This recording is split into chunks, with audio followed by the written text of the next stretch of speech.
Swastiastu, kembali lagi di channel Santi Dharma Chandra. Saat ini Santi berada di Pura Beji Guang. Halo Semeton Guang. Baiklah, saat ini Santi mau diskusi juga dengan Pak Juru Bendesa Adat tentang Pura Beji Guang ini. Dan Santi nanti mau mengutip tentang sloka, yaitu nyanyian Tuhan dari Begawa Gita. Bagaimana untuk menguatkan jiwa kita, karena Santi melihat fenomena yang ada di berita-berita sekarang itu banyak kejadian pembulian, terus banyak kejadian kekerasan, pembunuhan, bahkan ada kasus bunuh diri yang kemarin yang viral mahasiswa itu yang ada di Semarang. Namun kita belajar bagaimana sih cara kita untuk survive, bertahan hidup dengan nyanyian Tuhan, dengan semangat di jalan Dharma, yaitu di agama Hindu, agar kita sebagai umat Hindu tetap semangat, tetap berpikiran positif terhadap apa yang terjadi dalam kehidupan ini. Baiklah, jangan kemana-mana, tetap di channel Santi Dharma Chandra. Suksma.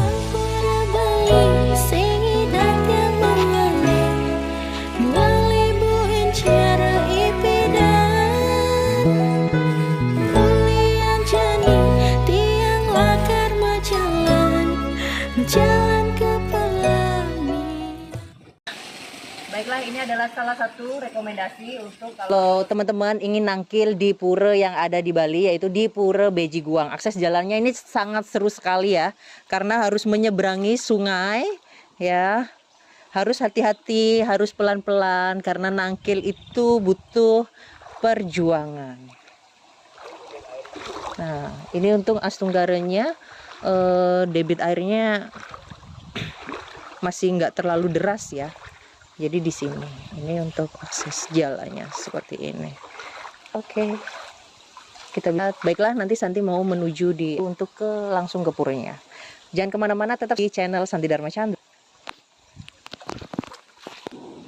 Baiklah pemirsa Santi Dharma Chandra, sesuai dengan opening tadi, bahwasanya Santi mau mengupas fenomena yang terjadi di masyarakat.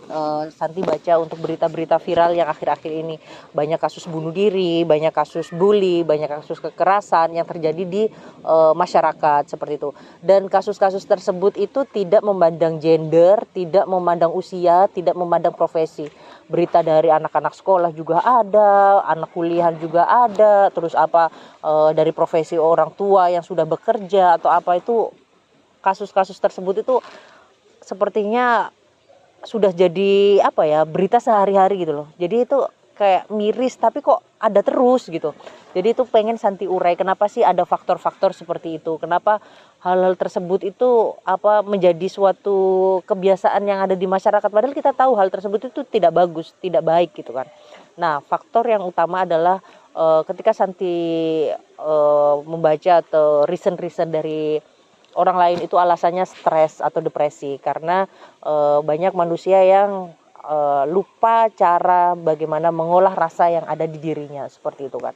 Jadi sebenarnya stres atau apapun setiap orang itu pasti akan mengalami, tapi bagaimana output untuk cara menyampaikan, cara mengolah rasa stres sendiri itu tidak semua orang mampu, seperti itu kan. Jadi nanti Santi juga kaitkan tips-tipsnya atau kaitan-kaitannya bagaimana sih cara mengelola stres gitu kan. Setiap orang itu pasti kok mengalami fase down, fase bangkit, itu sebuah siklus aja, seperti itu kan. Jadi Robineda dalam hidup, senang, sedih, terus setelah itu tawa, bahagia, sakit, terus sehat, itu sesuatu hal yang berdampingan, lahir, mati. Itu kita tidak bisa menghindari akan hal itu. Nah, setelah itu barulah kita harus bisa menerima sebuah proses yang terjadi dalam hidup ini, seperti itu kan. Nah, kadang kita sebagai manusia itu lupa bahwasanya hidup ini kita tidak bisa sesuai dengan ekspektasi kita atau keinginan kita. Oke lah, kita manusia memiliki dream atau impian-impian, tapi kita juga harus ingat sebenarnya kita hidup di sini itu sesuai dengan tugas leluhur kita seperti apa, ya. Jadi kita tidak bisa semau, ibarat kata kalau anak Jakarta bilang tidak bisa semau gue gitu ya. Sebenarnya contohnya Santi nggak mau mengcompare pengalaman hidup Santi dengan orang lain, karena setiap orang itu punya perjuangan di ujian hidup masing-masing. Cuma ini Santi menceritakan sebagai contoh ya kan, bagaimana teman-teman bisa belajar dari pengalaman. Misal, kenapa sih hidup kita tidak sesuai ekspektasi gitu. Sebenarnya Santi itu dreamingnya, impiannya itu pengen banget jadi ibu rumah tangga. Simple, meskipun Santi pendidikannya S2 di Jakarta, tapi Santi pengen banget punya keluarga utuh, diam di rumah, ngerawat suami atau anak. Tapi kan hal tersebut belum bisa Santi gapai, belum bisa Santi capai. Bahkan Santi sekarang sendiri, jauh dari anak, ada perceraian, dan itu yang bikin Santi down atau depresi. Cuma ketika Santi mengelola sebuah pikiran, oh ya udahlah, ini memang sebuah tugas mungkin dari leluhur Santi, kalau ambil positifnya aja. Jadi ketika Santi masih sendiri ini sering banyak waktu nangkil ke pura, banyak kegiatan-kegiatan positif, mewartakan berita-berita yang baik, terus banyak kegiatan-kegiatan umat yang bisa Santi hadiri seperti itu kan. Jadi ya udah, mau gimana lagi, proses menerima itu ya nggak apa-apa. Dalam meditasi, dalam pencarian, sebenarnya Santi diciptakan di dunia ini untuk apa sih gitu. Jadi itulah kita tarik benang merahnya. Ketika manusia kita belum tahu jati diri kita, maka kita tidak bisa mengenali Tuhan kita mengenali Tuhan kita. Jadi tidak bisa bagaimana kita menemukan sebenarnya kita ini hidup untuk apa. Kalau kita tidak tahu tujuan hidup kita, ya kita akan depresi, kita akan ikut-ikutan, kita ikut membandingkan kehidupan kita dengan orang lain. Karena tadi salah satu bentuk stres adalah sebuah tuntutan, sebuah mengcompare dengan kehidupan orang lain, tidak bisa sama dengan kehidupan lain. Misal standar sukses harus punya mobil, standar sukses harus punya ini itu, standar sukses harus punya harus menikah, standar sukses harus punya anak, harus ini. Bahwasanya standar sukses itu nggak harus memiliki hal-hal tersebut. Ya it's okay lah, hal tersebut memang baik. Cuma ketika kita tidak bisa menggapainya, yang ada nanti kita stres atau gila sendiri seperti itu. Jadi stop membandingkan hidup, bahwasanya hidup itu ya udah kita jalani, kita nikmati, kita syukuri. Kalau lagi sedih ya udah kita berpikir positif, oh ya udahlah, nanti besok juga aku happy lagi. Karena hidup itu kan sebuah siklus. Tuhan tuh nggak mungkin menciptakan manusia lahir itu untuk sedih terus. Pasti ada senyumnya, ada tawanya, ada bahagianya, seperti itu loh. Jadi itu yang harus kita jalani dalam hidup ini. Nah, di sini Santi juga pernah membaca sebuah kisah, membaca sebuah cerita dari cerita Arjuna sama cerita Krishna, bahwasanya Arjuna pun pernah mengalami fase down ketika perang ya. Waktu itu perang Kurukshetra ya, perang Kurukshetra. Jadi kondisi Arjuna itu seperti sapi berdiri satu kaki.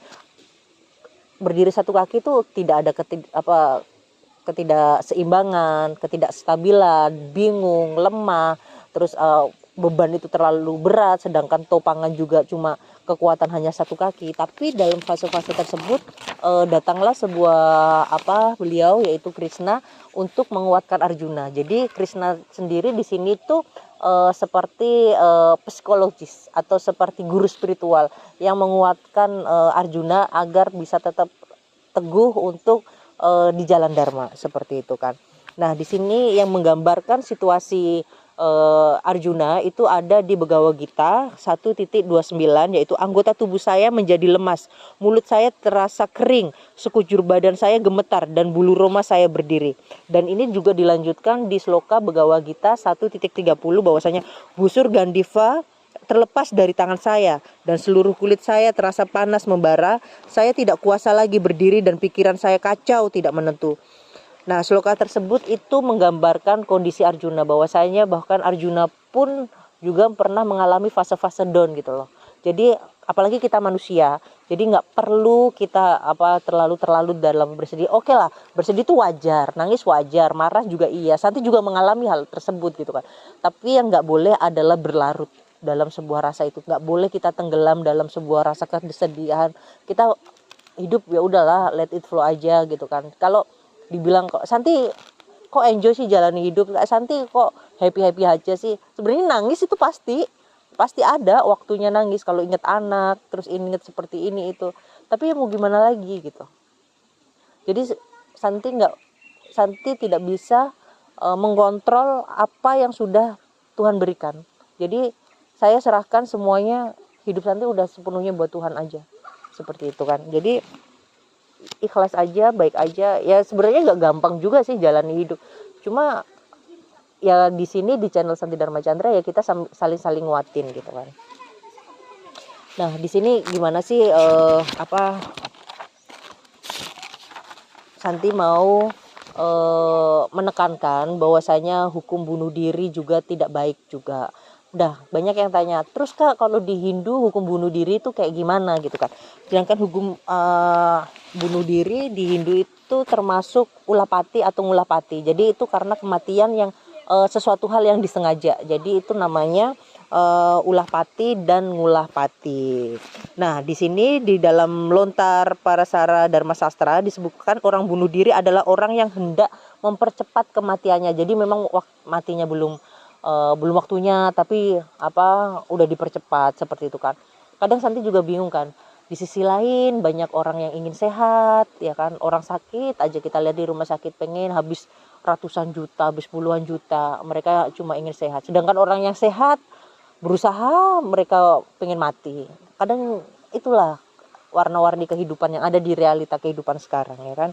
Nah, terus kerugian orang yang bunuh diri untuk dari kacamata Hindu yaitu roh yang bunuh diri akan pergi ke kegelapan.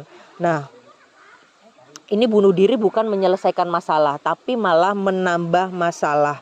Jadi sudah dijelaskan untuk di salah satu lontar bahwasanya bunuh diri akan pergi ke Asurya Loka yang penuh kegelapan. Jadi untuk bunuh diri sendiri itu banyak ruginya.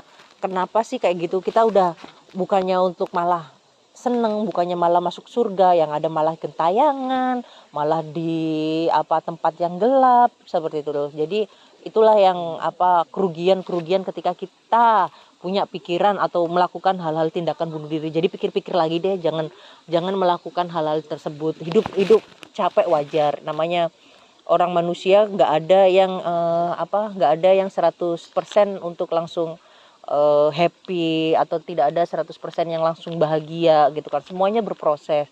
Nggak hanya kamu saja yang pernah merasa lemah, aku pun juga iya gitu kan. Dan di sini juga bahwasanya untuk roh atau atman orang bunuh diri akan ada di alam kegelapan selama 60.000 tahun. Jadi berapa puluh ribu tahun itu lamanya di kegelapan tersebut. Aduh, jangan deh, kalau bisa kita hidup yang normal-normal aja.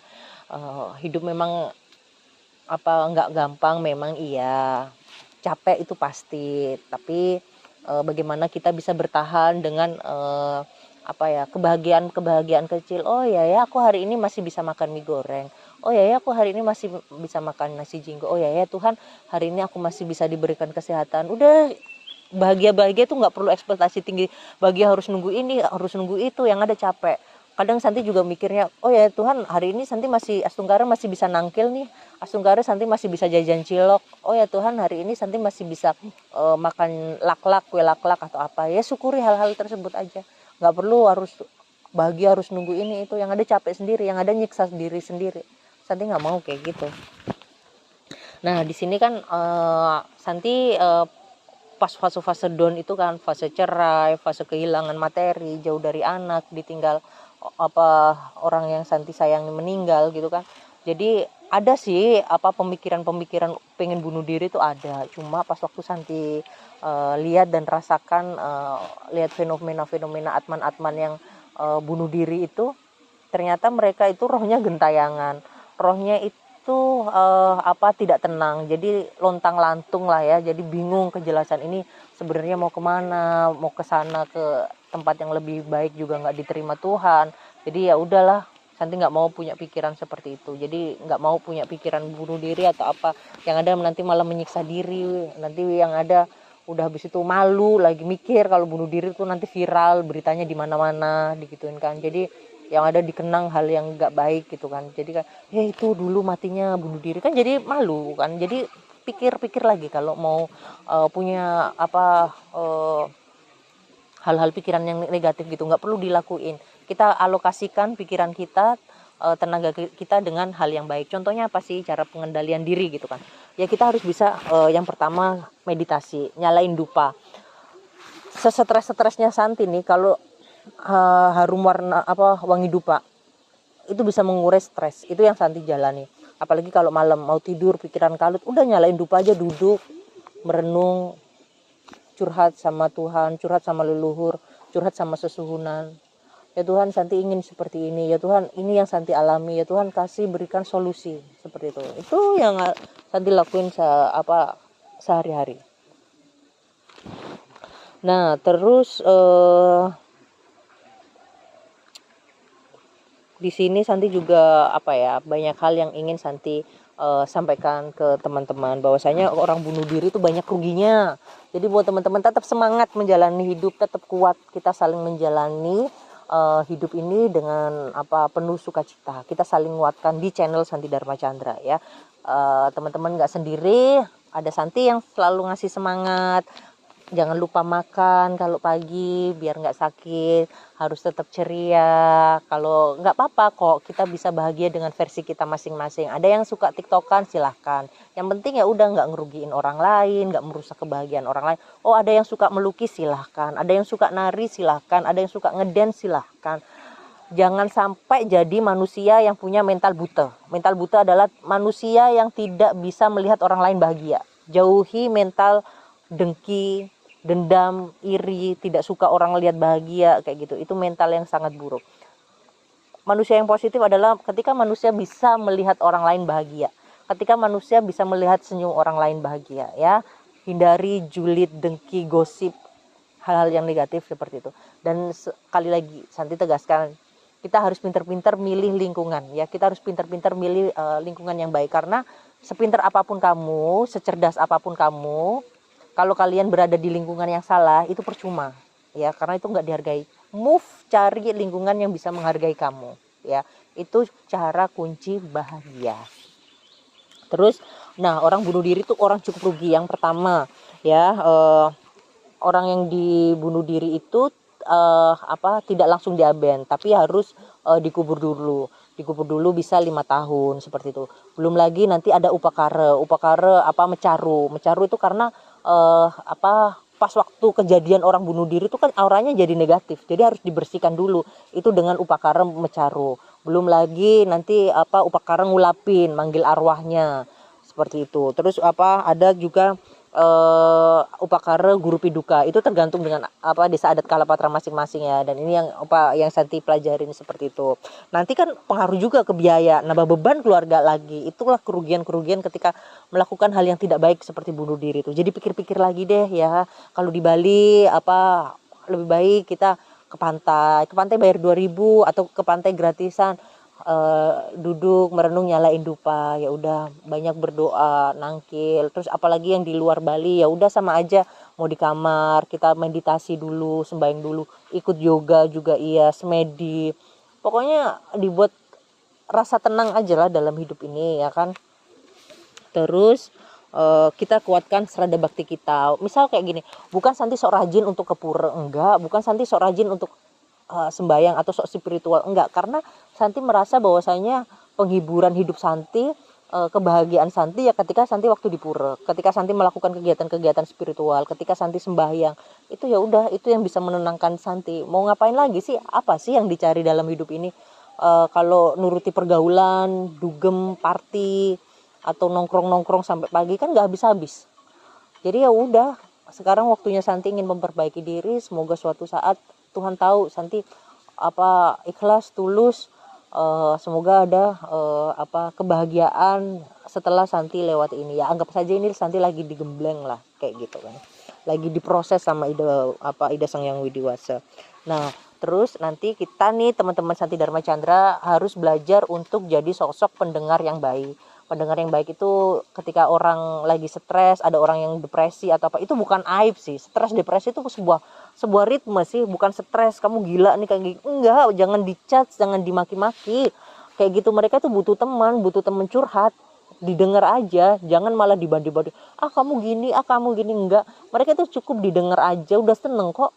Habis itu biarkan mereka bisa bertahan hidup. Tapi kan kebanyakan orang-orang itu enggak paham akan hal itu, dianggap sebuah aib. Lagi nangis, jangan nangis, lemah itu. Enggak, nangis itu hal yang wajar.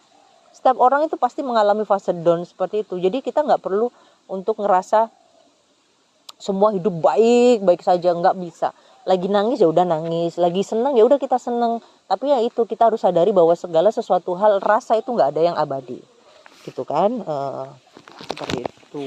Jadi di sini Santi mau nguatin dengan sloka-sloka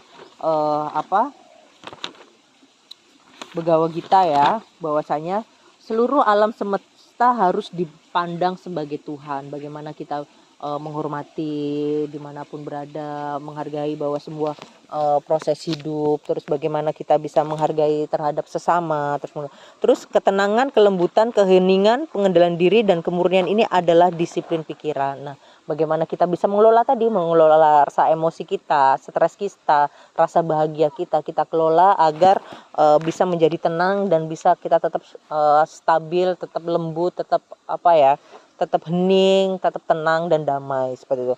Nah, di sini juga ada sloka, munculnya kebahagiaan dan kesusahan yang tidak kekal dan lenyapnya mereka pada waktunya adalah seperti munculnya dan lenyapnya musim dingin dan musim panas. Nah, karena musimnya silih berganti tuh tadi tuh, jadi nggak ada yang abadi, termasuk rasa sedih, tangis, tawa, bahagia, itu semuanya itu pasti berganti gitu kan. Dan mereka muncul dari rasa persepsi dan seseorang harus belajar untuk toleransi mereka tanpa diganggu. Terus ada lagi sloka, yaitu kelola rasa, pikiran dan meditasi, sembayang, puasa, yoga, kendalikan untuk disiplin waktu. Itu untuk cara kelola rasa, bagaimana kita untuk mengelola sebuah manajemen yang ada dalam diri kita, bisa dengan puasa, bisa dengan meditasi, bisa dengan yoga, bisa dengan membaca buku atau seni budaya dan lain-lain, apa yang kita bisa lakukan, olahraga, apapun itu pokoknya yang mengarah ke hal-hal yang positif. Terus di sini juga Santi kan kemarin itu sempat tarot, mungkin teman-teman yang di WA atau Instagram, Kak Santi sekarang nekuni tarot ya. Iya, karena kadang sehari itu Santi batasi 3-5 orang. Kenapa Santi batasi 3-5 orang? Karena biar Santi tarot itu nggak hanya cukup membaca saja, oh orang ini gini, tapi kita bisa Santi memberikan sending positif energi buat orang yang tarot sama Santi, seperti itu kan. Jadi buat teman-teman kalau ada permasalahan atau lagi bagaimana, nanti bisa tarot sama Santi. Nanti untuk nomornya seperti biasa via WhatsApp, seperti itu kan ya. Nah, di sini ini Santi coba untuk membaca.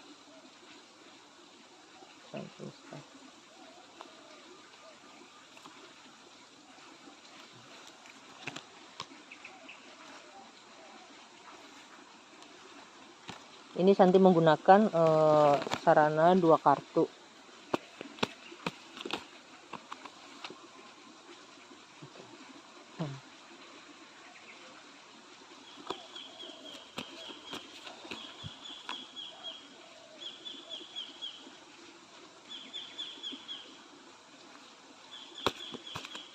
Ini Santi kasih contoh ya. Misal Santi narot namanya si A gitu ya. Nah, ini kartu gambaran bahwasanya setiap malam itu orang tersebut mengalami rasa-rasa overthinking, rasa-rasa tidak bisa tidur, kegelisahan, banyak pikiran, banyak maksudnya banyak hal yang memang perlu diutarakan tapi bingung gitu kan. Misal sebenarnya tujuan hidup aku ini apa, sebenarnya kenapa aku mengalami seperti ini yang mengalami mirroring proses untuk evaluasi diri ini orangnya ini. Jadi ketika kegelisahan tersebut kita harus bisa menyelami diri kita sendiri, kita bisa waktu untuk mengenali diri sendiri. Ini mirroring ya kartunya. Terus di sini ada 8 untuk pedang di sini. Kalau di sini Santi juga belajar untuk Feng Shui, yaitu 8 adalah lambang untuk kesuksesan. Jadi kalau teman-teman mau punya usaha atau apa gitu kan, nyalain dupa 8 terus nanti kalian bisa taruh di mana, mungkin di merajan atau di sangga, terus atau di kamar suci. Dengan 8 dupa tersebut nanti kalian bisa ngaturin curhat kepada Ida Sang Yang Widiwasa tentang usaha apa yang mau dilakukan, minta izin atau matur piuning, seperti itu. Jadi itu yang dilakukan. Terus lanjut lagi,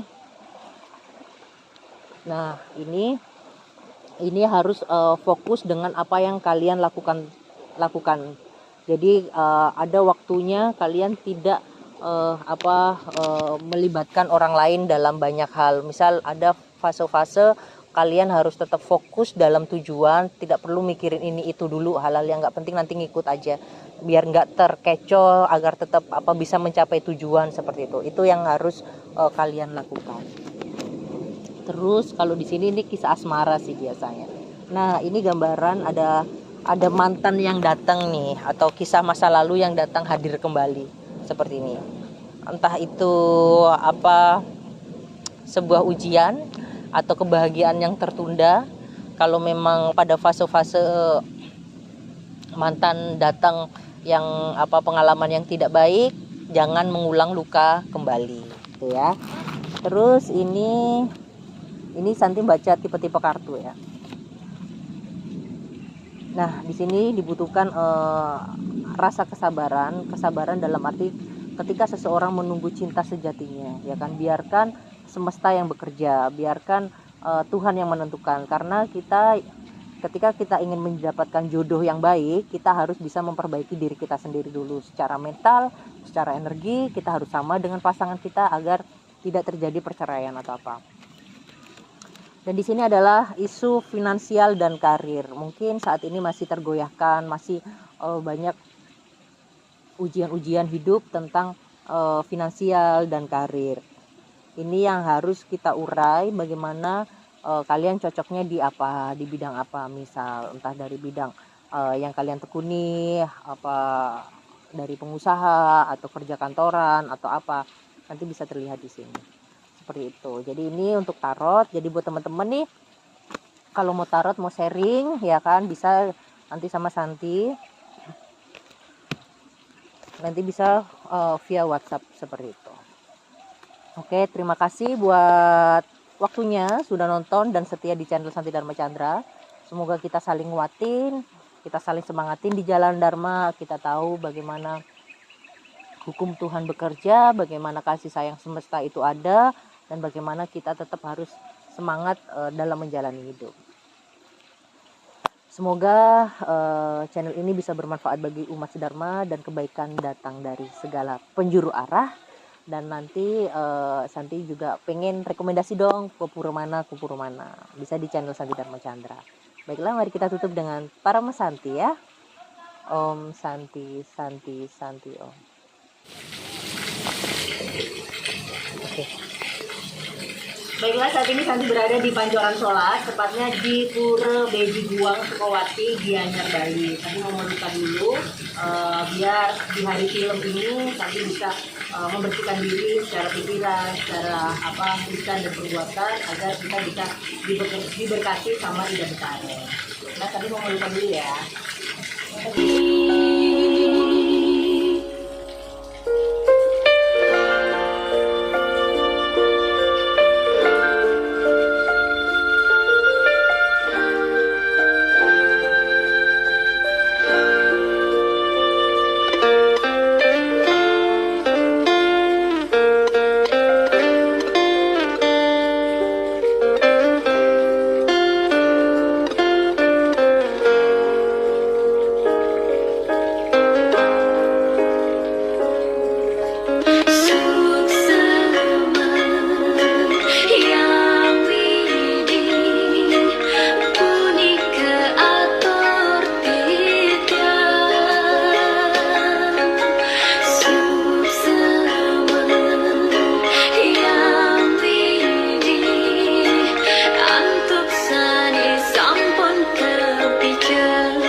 Om Swastiastu, kembali lagi di channel Santi Dharma Chandra. Saat ini Santi berada di Pura Beji Guang bersama dengan Kepala Suku Desa Guang, Gianyar, Bali, yaitu Pak Juru Bendesa adatnya. Swastiastu, Aji. Swastiastu. Baiklah Aji, sebelumnya Astungkare, Matur Suksme, sudah diizinkan buat ngonten di Pura Beji Guang, karena Santi sendiri tuh memang hobi ke pura sih, jadi dreaming Santi pengen keliling yang ada di Bali. Nah, satu unik di Pura Beji Guang. Tadi kan Santi lihat nih pas turun jalan tuh cukup curam nih untuk Ya, tangganya. ya. Terus setelah itu nyebrang sungai lagi, Ji, ya Ya. kan? Hmm. Setelah nyebrang sungai naik lagi, Ji. Ya. Jadi kalau untuk yang datang di Pura Beji Guang nih, kalau niatnya setengah-setengah sepertinya nggak bisa nyampe sih, Ya, Ji. betul, Ya. betul. Baiklah, Ji, ini sebenarnya Santi mau tanya nih. Konsep yang ada di Pura Beji Guang ini seperti apa sih gitu? Om Swastiastu. Swastiastu. Ya, selamat datang di Pura Beji Guang, tepatnya di depan Pancoran 11. Nggih. Pancoran 11 ini ada di kawasan daerah aliran Sungai Wos. Sungai tepatnya. Wos, Sungai iya. Wos tepatnya. Ini bagian daripada pura ini bagian daripada pura dalam Guang, di mana pada nggih. saat feodalan di Pura Dalam, Nggih. ya tepatnya jatuh pada hari Saniscara, Nggih. Tumpak Kuningan, di mana di sini kami mengadakan feodalan Ida Betara Dalam. Sebelum Ida Betara Katuran Pujawali sudah tentunya mengadakan pesucian terlebih dahulu, seperti material benda-benda yang dipakai untuk pelaksanaan daripada upacara tersebut. Salah satu diantaranya seperti ngingsa atau datang ke Beji ini untuk membersihkan segala bentuk bahan seperti beras, seperti apapun dipakai untuk odalan di Pura Dalam Guang. Nah, di samping itu tempat ini juga untuk tempat nunas Toyoning. Toyoning itu gimana itu maksudnya? Wang untuk tirta, untuk wangsuh padan Ida Betara, tatkala ada yodalan dan termasuk ada Purnama, Tilem, Kajang Kliwon dan lain sebagainya. Nah, sudah barang tentu di sini ada pemangku yang ada bertugas di Pura Beji Guang ini. Nah, kedua ada juga pancoran solas, yaitu satu pancoran solas ini berfungsi untuk melukat segala bentuk kekotoran, membersihkan diri dan lain sebagainya itu. Dan di samping itu juga ada tempat di samping tempat pancora itu untuk nunas toyoning dan juga tempat untuk nyingsah atau nyangling istilah. Nyangling itu persiapan daripada upacara seperti saya sampaikan tadi. Nah, inilah keunikan-keunikan daripada Pura Beji Guang ini. Di samping sekarang dipakai desa wisata, tujuan daripada pariwisata datang ke Bali, salah satu ke desa Guang. Di sini salah satu objek wisata yang sering dikunjungi oleh tamu domestik maupun mancanegara. Setiap hari, setiap dari pagi berduyun-duyun baik domestik maupun mancanegara. Karena tadi Santi juga di sana juga ada bule-bule gitu kan. Ya, betul. Terus ini kan tempat wisata ya, Ji ya. Maksudnya betul. Santi pas masuk ke sini itu kan di depan Pura Dalam nih. Ya. Terus ini, tapi kan di sampingnya itu ada namanya Hidden Game nggak sih? Hidden Cafe. Hidden Canyon. Hidden Canyon. Maksudnya tempatnya tersembunyi gitu kan. Karena di sini. Itu konsepnya Hidden Canyon tuh apa sih, Ji? Hidden Canyon wisata itu apa, adalah gitu? Wisata tempat untuk para wisata juga untuk mengarungi bahtera daripada aliran sungai ini, sehingga di sana banyak juga view-view yang tersembunyi di aliran tersebut. Itu penuh dengan ukiran suatu keindahan tanpa tidak pernah orang yang membuat, yang dibikin oleh alam. Luar biasa. Baiklah, sekaligus nangkil, sekaligus berwisata di Desa Guang bisa banget ya, Ci ya? Bisa, ini berkunjung ke Desa Guang itu di samping juga berpariwisata, juga diimbang dengan spiritual juga bisa. Baiklah. Aji, tapi kan Santi lihatnya tadi nyebrang sungai ya. Kalau alirannya sungainya deras terus gimana dong semeton kalau mau nangkil ke sini? Kalau setiap tahun pasti ada, airnya besar sekali, sehingga kami selaku masyarakat Guang tidak bisa menyeberang ke tempat ini. Berarti nggak bisa nangkil waktu itu, libur dulu. Libur seperti itu harus ya. mencari waktu yang lebih tepat. Terus cari yang misalnya safety ya, safety, maksudnya ya, untuk betul, keselamatannya betul, gitu kan. betul. Oke. Baiklah.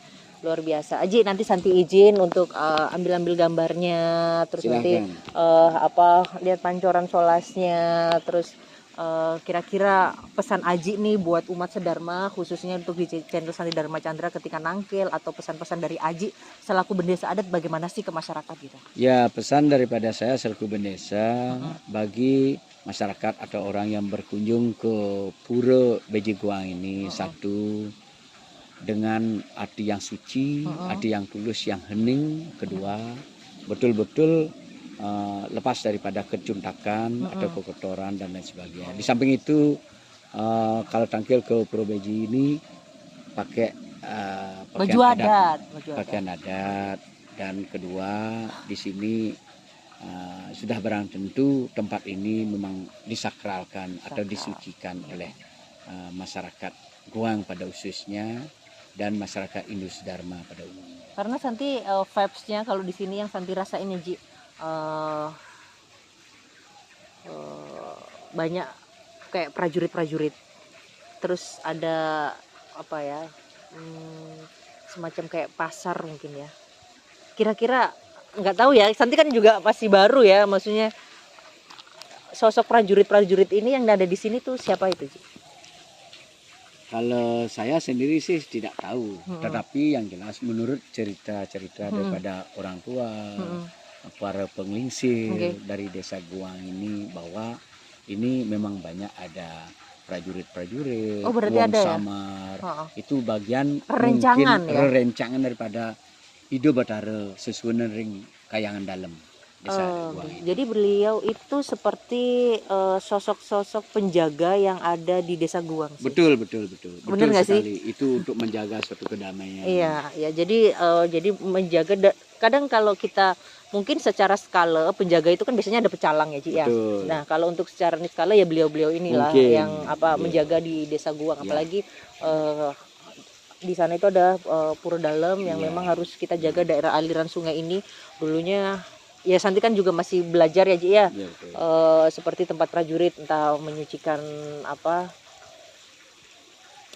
alat-alat perangnya atau apa seperti itu. Jadi memang di sini untuk tempat-tempat beliau yang udah ratusan tahun yang lalu gitu.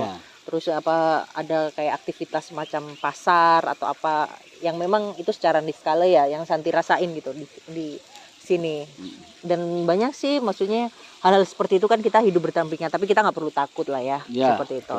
Baiklah Haji, terima kasih untuk pesan-pesannya. Nanti Santi izin Ji sebagai Santi mau dan mau wacana sendiri nanti di sana, karena mau menguatkan generasi milenial khususnya Hindu, karena kemarin tuh banyak banget Ji berita-berita tentang bully di luar sana ya, bukan di Bali, tapi kan kita generasi Hindu harus menjalankan dharma untuk sebagai pijakan patokan dalam hidup. Bagaimana penguatan dengan nyanyian Tuhan, yaitu sloka Begawa Gita seperti itu. Jadi tidak perlu ikut-ikutan hal-hal yang negatif. Nanti sering-sering nangkil atau sering-sering kegiatan yang positif dengan seni, mau belajar tari, angklung, gamelan, atau instrumen yang untuk feodalan seperti itu. Pokoknya seni-seni yang seru-seru lah anak muda itu. Jadi pemikirannya itu biar positif terus. Baiklah. Terima kasih sudah menonton channel Santi Dharma Chandra. Nanti untuk di video selanjutnya nanti kita bisa berdiskusi secara personal, heart to heart. Oke. Terima kasih. Mari kita tutup dengan para mesanti Ji. Om Santi Santi. Om.